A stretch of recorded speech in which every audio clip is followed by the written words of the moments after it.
because we have live stream, so we're gonna put this one. Oh.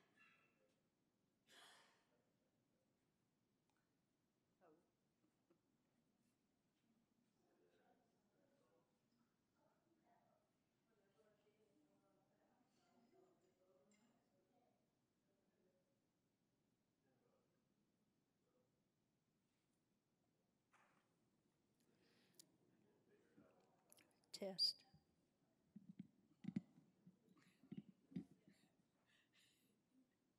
It's open mic. Open mic.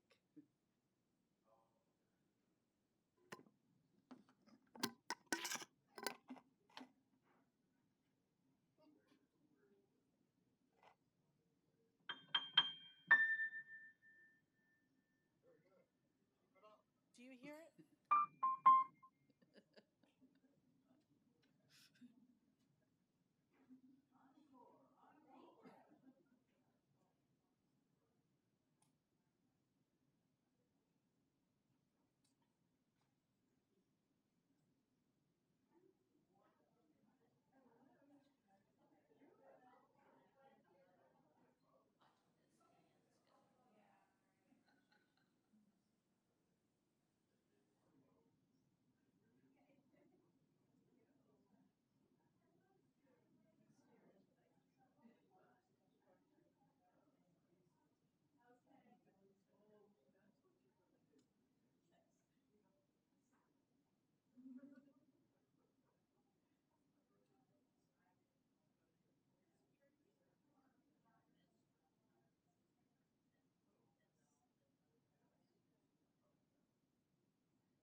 Good afternoon.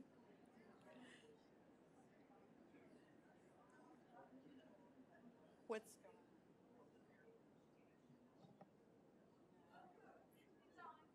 It's on? All right. Okay. All right. I'm told it's on. Yes, I think I hear it. Is that okay? Yes. All right. Welcome. Today, Don Irwin continues to thrill music connoisseurs across the United States with his unique and innovative one man show.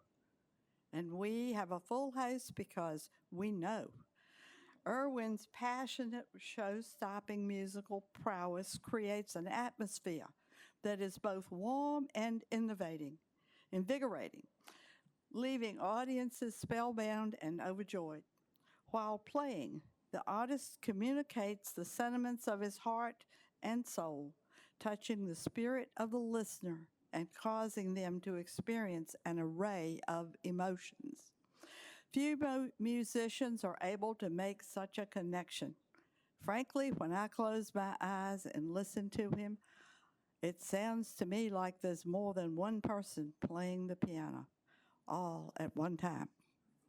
I welcome Don Irwin.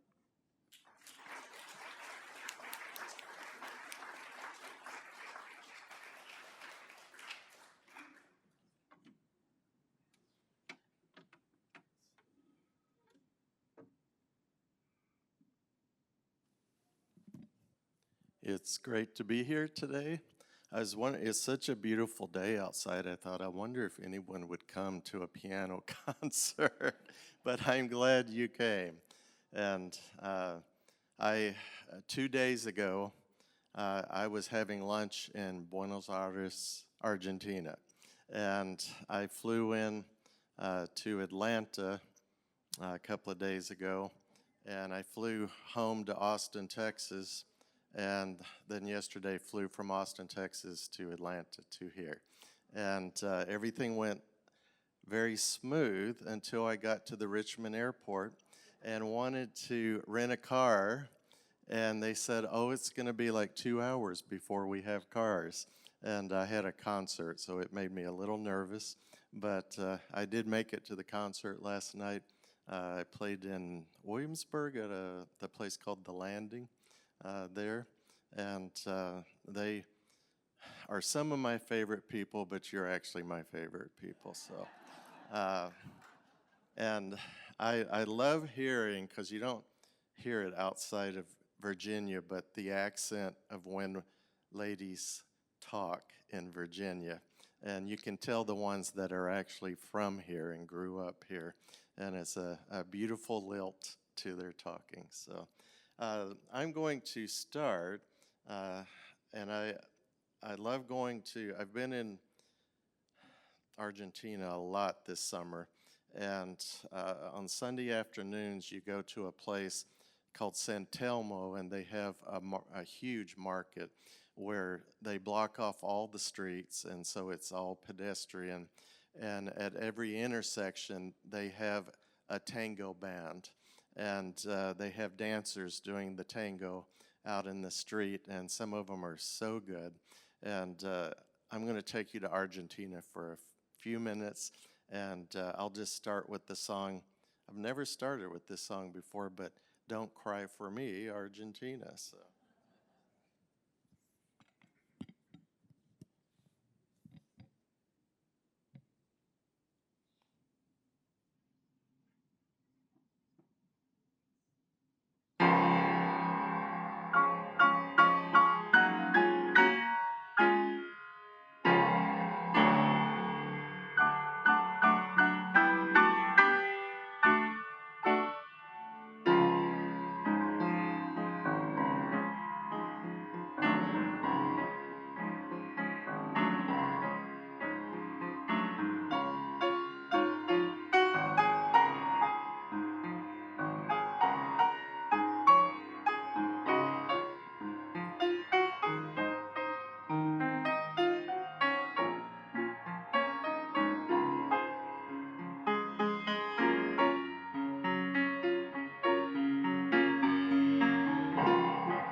you.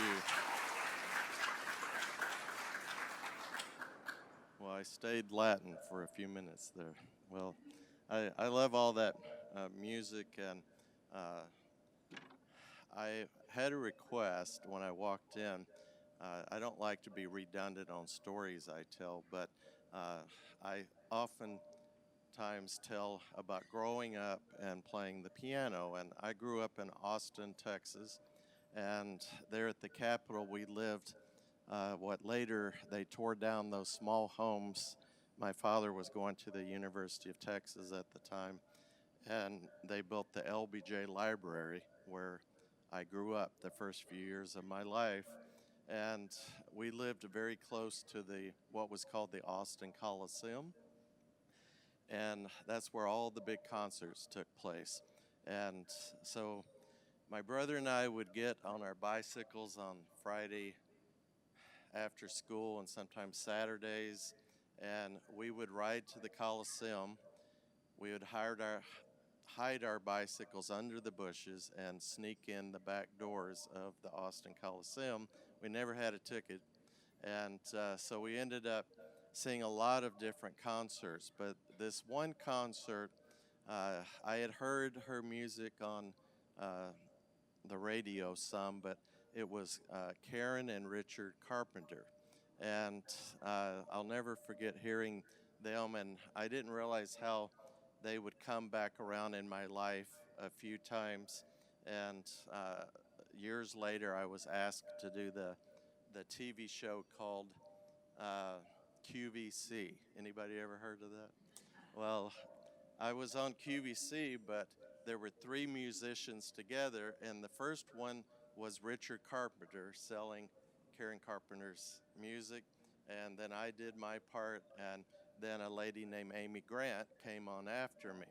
So we had all a good time, but what people don't realize is backstage is a huge white wall, and they have people that are on the show sign their name. And so I noticed, I went back and they said, you have to sign the wall. And I went back and I saw Richard Carpenter wrote his name like bigger than most people would write. And I went above him and wrote mine even bigger above him. And so a few weeks ago, I was playing in a concert in Minnesota, right outside of Minneapolis, St. Paul area. And it was a town, if anybody's from Minnesota, called Rosemount. And they had a new auditorium, and they had just bought a 9-foot Steinway that belonged to Richard Carpenter. They bought it from him in New York, and they shipped it back. And I thought, I can't, when I play this piano, I have to play some Carpenter music. And they're such good songs, and she had many hits and died too young. But I'm going to play, they're kind of simple songs, but some of the songs from the Carpenters. You'll recognize it from the first couple of notes, I'm sure.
growing up in Austin, I got to meet this man who moved to Austin and did many concerts and still does concerts there in the Austin area named Willie Nelson. And I was playing for a group, and I didn't realize we were in an auditorium, small auditorium downtown Austin, and Willie Nelson came to the concert. And afterwards, now I'm 14 years old now, and afterwards Willie Nelson came up to me and said, I have a summer tour and I need a pianist to play, and would you like to go with us? And we traveled by buses back then. And I said I would love to, but I need to ask my parents first. And so I approached my mother because she was always easier to say yes. And my mother said, it sounds like it would be great. Of course you can go. Well, first of all, my mother didn't have a clue who Willie Nelson even was. And she had already started me playing for the Baptist church on Sundays, and I knew how to play Baptist church music, but I learned how to play country music because I went to a Willie Nelson concert, and he had this man named Floyd Kramer playing the piano that night as his intro guest. And so I listened to him and I learned how to play that music. And a lot of you will remember a song about 1960 that Floyd Kramer got to #2 on the Billboard charts. And the only reason he could never get to #1 was there was a man named Elvis Presley that never gave that up. And I'll play a little bit of Floyd Kramer's style. And I noticed that he has a grandson now that's doing a show in Branson. And so he's carrying on that style of music. But it sounds like this for those of you that have, I think almost everybody's heard Floyd Kramer.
Well, I spent a night, I spent a whole summer on the East Coast with Willie Nelson, and we were on tour buses back then, and our first concert was in Virginia Beach, Virginia.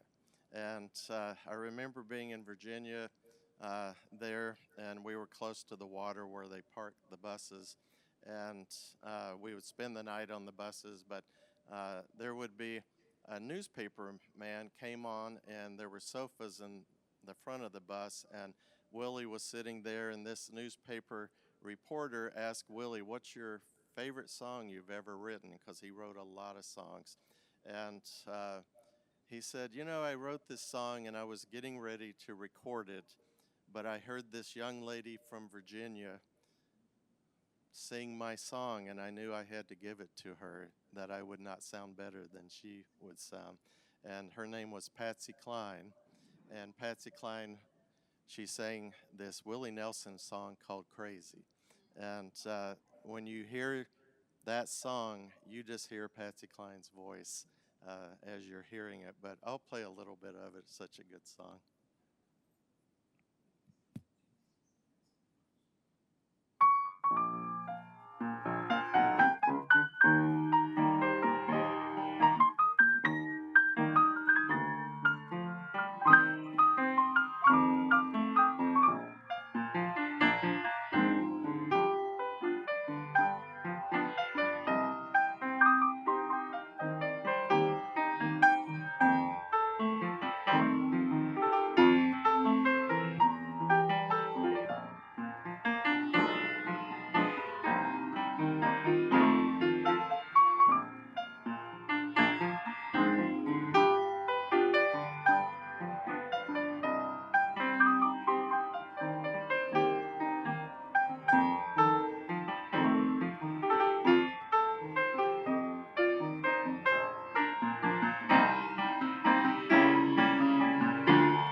Well, I'm going to move forward some years. When I was a kid, I always wanted to play and travel so many places, and I would memorize all the countries and the capitals, and I would hate when they would change their names and all that kind of thing, which they did.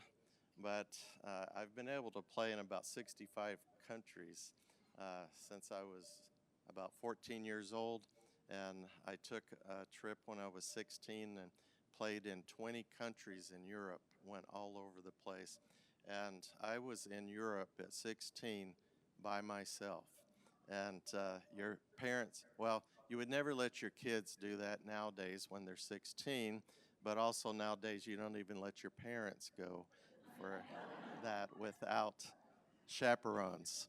And but I've always loved to travel, and uh, I went to Juilliard to school and then University of Illinois, and I got my first job out of college that was in Minneapolis, Minnesota, and they hired me at a studio called Paisley Park, and Paisley Park was owned by Prince, but he had Studio A, and there were four other studios that at the time I worked there, 20% of the music of the world was coming out of Paisley Park.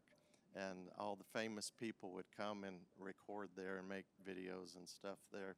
But there was one night that I would record very late at night, and usually no one was around. And I wanted to do, I thought I was playing classical music for this recording, and I had some minutes left over, and it just occurred to me, I thought, I'm going to make a medley on the spot. And when you take piano lessons, your teacher wants you to play in these things called recitals, which when you're a kid are frightening events. And it doesn't matter who you are. If you played in recitals, you've always forgotten part of your piece somewhere. And I've learned to just keep playing, and most people don't know the difference, just your piano teacher. And so here I am sitting in Paisley Park past midnight, and I'm going to play you what's called the classical medley. And it's mostly very famous piano pieces.